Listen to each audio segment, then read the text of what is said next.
Cotton വിളവെടുപ്പ് കഴിഞ്ഞിട്ട് ചില ഭാഗങ്ങളിലെല്ലാം വിളവെടുപ്പ് കഴിഞ്ഞിട്ടുണ്ട്, ചില പ്രദേശത്തിൽ ഇങ്ങനെ നമ്മൾ കണ്ടല്ലോ സ്ത്രീകളിങ്ങനെ വിളവെടുത്തുകൊണ്ടിരിക്കുന്നു. ആ എടുത്ത പഞ്ഞി കോട്ടൺ ഇങ്ങനെ ഇവിടെ ഒരു റൂമിൽ ഇങ്ങനെ കൂട്ടിയിട്ടിരിക്കുകയാണ്. ഇത് അങ്ങനെ തന്നെ ഇടും. ഇതിൽ നിന്നും ഇങ്ങനെ ഇളക്കിയെടുത്ത് ഈ ഭാഗത്തേക്ക് ഇടും. അങ്ങനെ രണ്ടാക്കി ഇത് ഇങ്ങനെ മാറ്റിയതാണ്. അതിൽ നിന്നും ഇളക്കി മാറ്റിയത്. ഇതിനകത്തിന് കുരു മാത്രമേ ഉള്ളൂ. ഇനി ഇതും ഇതിൽ നിന്നും ഇതാണ് റിയൽ കോട്ടൺ. അപ്പോൾ ഇവിടെ കിലോയ്ക്ക് 45 രൂപയാണെന്നാണ് പറയുന്നത് കോട്ടൺ, 45 റുപ്പീസ്. പിന്നെ പൂക്കളുടെ കാര്യം പറയാനാണെങ്കിൽ ഇപ്പോൾ കേന്തി ഫ്ലവേഴ്സൊക്കെ കിലോയ്ക്ക് 50 മുതൽ 60 രൂപ. ഭയങ്കര സീസണാണെങ്കിൽ ഇപ്പോൾ ഓണ സമയമൊക്കെ ആണെങ്കിൽ 100 രൂപ വരെ കിട്ടുന്നുള്ളൂ. വളരെ ലാഭമാണ് പൂക്കളുടെ കൃഷി. ഇങ്ങനത്തെ കുറേ ഗ്രാമക്കാഴ്ചകൾ, വെറും ഗ്രാമക്കാഴ്ചകളല്ല, ഇത് ശരിക്കും ഒരു ഭയങ്കര ഒരു ഇക്കോണമിയാണ്. സത്യം പറഞ്ഞാൽ രാജ്യത്തിൻ്റെ പുരോഗതിയുടെ ഭാഗമാണ് സെൽഫ് സഫിഷ്യൻസി.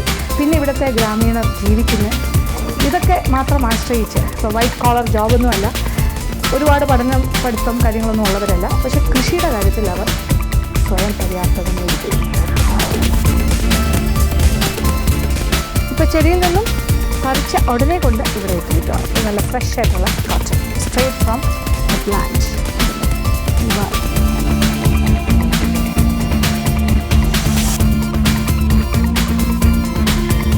കൃഷിക്ക് ആവശ്യമുള്ള വെള്ളം ഇങ്ങനെ ഓരോ ഭാഗത്തും ഇങ്ങനെ ചാല് വെട്ടിയിട്ടുണ്ട്. കൂടാതെ ഇങ്ങനെ ടാങ്ക് പോലെ സ്റ്റോർ ചെയ്തിട്ടുണ്ട്. ടാങ്കിൽ നല്ല കാഴ്ചയുണ്ട്, നല്ല ശുദ്ധമായ ജലം. ഇതിൽ നിന്നും പമ്പ് ചെയ്ത് ആവശ്യാനുസരണം വെള്ളം കൃഷി സ്ഥലങ്ങളിലേക്ക് കൊടുക്കുന്നുണ്ട്. അതുകൊണ്ട് തന്നെ സുന്ദരവാണ്ടികൾക്ക് വെള്ളത്തിന് ഷോർട്ടേജ് വരാറില്ല. നമ്മൾ ഏത് വേനൽക്കാലത്തും ഒക്കെ ഏത് സീസണിലും ഇവിടെ കൃഷി നന്നായിട്ട് നടക്കുന്ന ഒരു പ്രദേശമാണ്. നല്ല കാറ്റാണ് ഇവിടുത്തെ ഒരു ഹൈലൈറ്റ് വാസ്തവത്തിൽ. ഇനി ഞാൻ കോട്ടൺ കൃഷി വിളവെടുക്കുന്ന ഭാഗത്തേക്ക് പോവാണ്.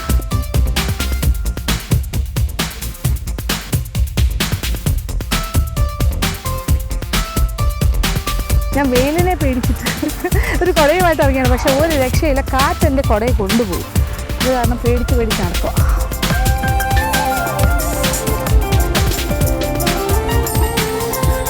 എൻ്റെ കുട പോകാറില്ല.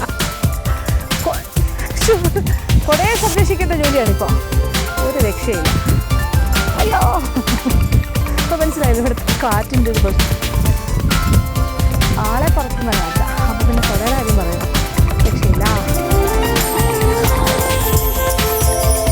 ഇവിടെ കോട്ടൻ്റെ വിളവെടുപ്പ് നടക്കുകയാണ്. ഈ ഭാഗത്ത് നമുക്ക് ആ ഭാഗത്തേക്ക് നടക്കാം.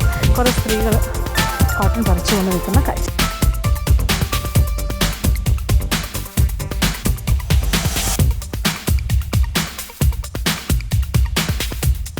ഇതിങ്ങനെ സ്പ്ലിറ്റ് ഇങ്ങനെ ഓപ്പൺ ആയിരിക്കുന്ന കോട്ടൺ കായാണ് ഇതിനകത്ത് നിന്ന് എടുക്കേണ്ടത്. ഇങ്ങനെയല്ലേ ഇത് അല്ലേ? ഓക്കെ, ഇതോ എടുക്കുവാ. ഈ ഓപ്പണായി വരുന്ന കോട്ടണാണ് എടുക്കേണ്ടത്.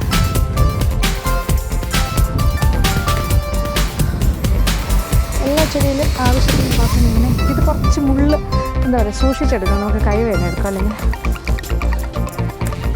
സവാള എടുത്ത പോലെ ഈസിയാണ്. കുറച്ച് ഇതിൻ്റെ ഒരു മുള്ളിൻ്റെ ഒരു പരിപാടിയാണ്. ആവശ്യം പോലെ കിട്ടുന്നുണ്ട്. എന്നിട്ട് അവരിവിടെ പാത്രം വെച്ചിട്ടുണ്ട്, അതിനകത്തേക്കാണ് ഇടുന്നത്. ഓക്കെ, കളക്ഷൻ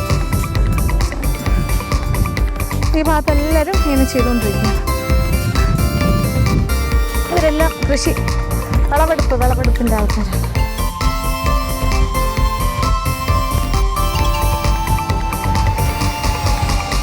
നല്ല രസകരമായ ജോലി തന്നെയാണ് ഇതും.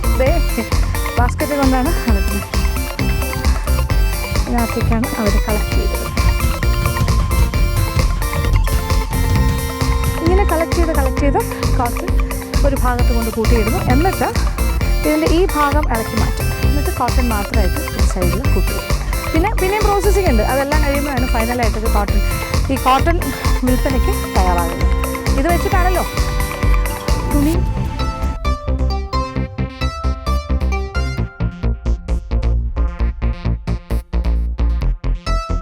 അവർ വളരെ എക്സ്പീരിയൻസ്ഡ് ആൾക്കാർ. പക്ഷെ ഞാൻ ഒട്ടും മോശമല്ല, പറിച്ച് കൊടുക്കുകയാണ്. ചെറിയ സഹായം.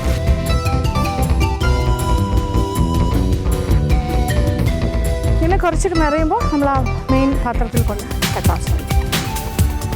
ഇത് എവിടെ നിങ്ങൾ ബക്കറ്റ് അതിൽ കൊണ്ട് തട്ടിട്ടുക. ആ അതെടുത്തോ ചാക്കിലാ? ഓക്കെ.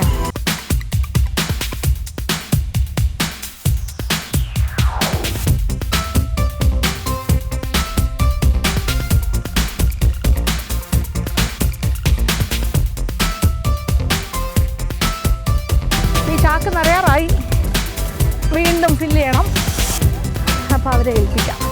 നമുക്ക് സമയമില്ല, ഇനി അടുത്ത സ്ഥലത്തേക്ക് പോകണ്ടേ.